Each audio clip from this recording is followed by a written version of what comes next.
Hi, welcome to the Personal History Hub. Today we're going to be having a look at more civil rights content and we're looking at the different civil rights organisations in this video. So this video is just to give you a little overview of what these different organisations did, what they were involved in, how they might have been criticised, what their mottos were, etc. The first one we're going to look at is the National Association for the Advancement of Coloured People, so also known as the NAACP. So that's their logo. The NAACP was founded in 1909 by a group of leading black intellectuals, so predating our course by quite a bit, this one. The organisation was multiracial, so it involved both black and white people, and W.E.B. Du Bois was a leading member. So you might not have heard of Du Bois because he was kind of one of the most important figures in the campaign for civil rights in the first half of the 20th century. He was an intellectual and an activist. We mainly focus in our course on the second half of the 20th century because our course is 1954 to 1975. That's why you've not really heard of him. He's not important for our course, so don't worry, it's just to give you a bit of context. So the main aim of the NAACP was to ensure the political, educational, social and economic equality of rights of all persons and to eliminate racial hatred and racial discrimination. So the NAACP sought to use all legal means to achieve equality. So that's quite important, that bit, the fact that they use legal means. Okay. So this is one thing actually that it was criticised for, even by its own members, for kind of working within the system. Okay, so some of its own members wanted a much more forceful approach to protest rather than working within the law, working with the system. So there was growing awareness of discrimination and its injustice within members of the NAACP, and that did lead to a huge surge in membership in the late 1940s. So in 1946 there was 50,000 members, but by 1949 there was 600,000 members, so a huge increase just in a couple of years. So in 1948 the NAACP did secure some success by pressuring President Truman, the president of the US at the time, into signing what was called the Executive Order, which banned discrimination by the federal government.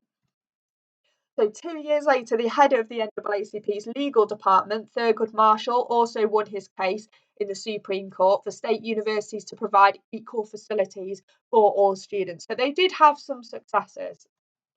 Okay, the NAACP played an important part in the civil rights movement because it raised the profile of issues, not only within black communities, but within white ones. So it also encouraged black Americans to become active in their quest for civil rights. So they're one of the first main key groups within the civil rights movement that start pushing for change.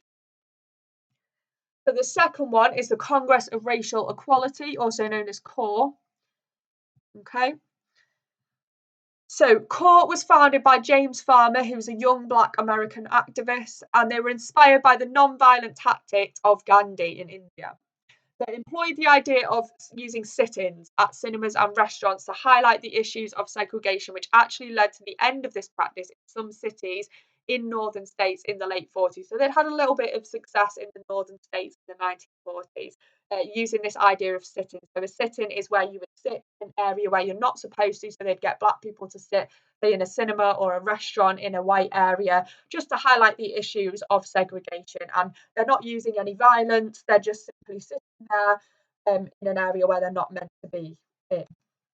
So it's a protest.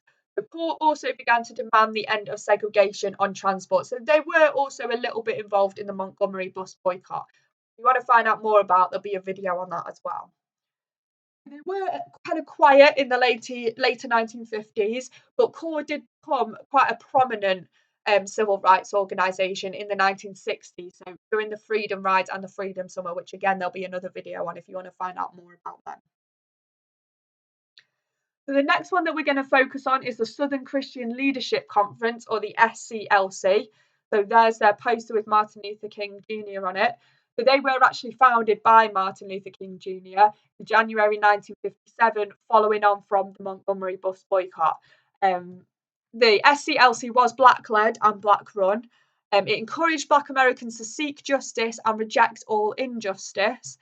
In addition, it did promote King's own personal philosophy of non-violence regardless of the provocation, and it called for non-violent direct action. So similar to CORE as well, it's a non-violent group.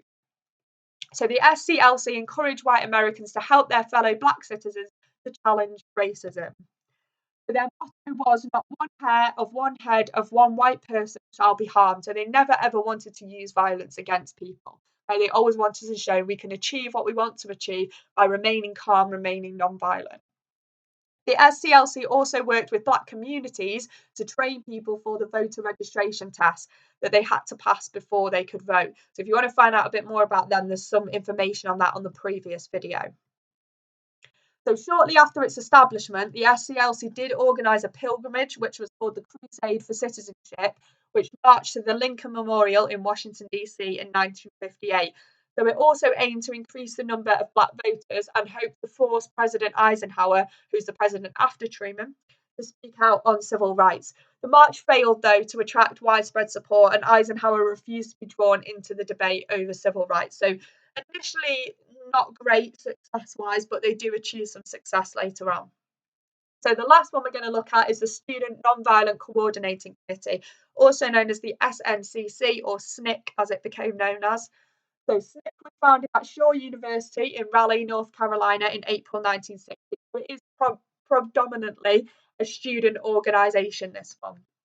It received $800 from the SCLC to help establish itself, so King was keen to support this movement. And its first chairman was a Nashville college student and a political activist known as Marion Barry.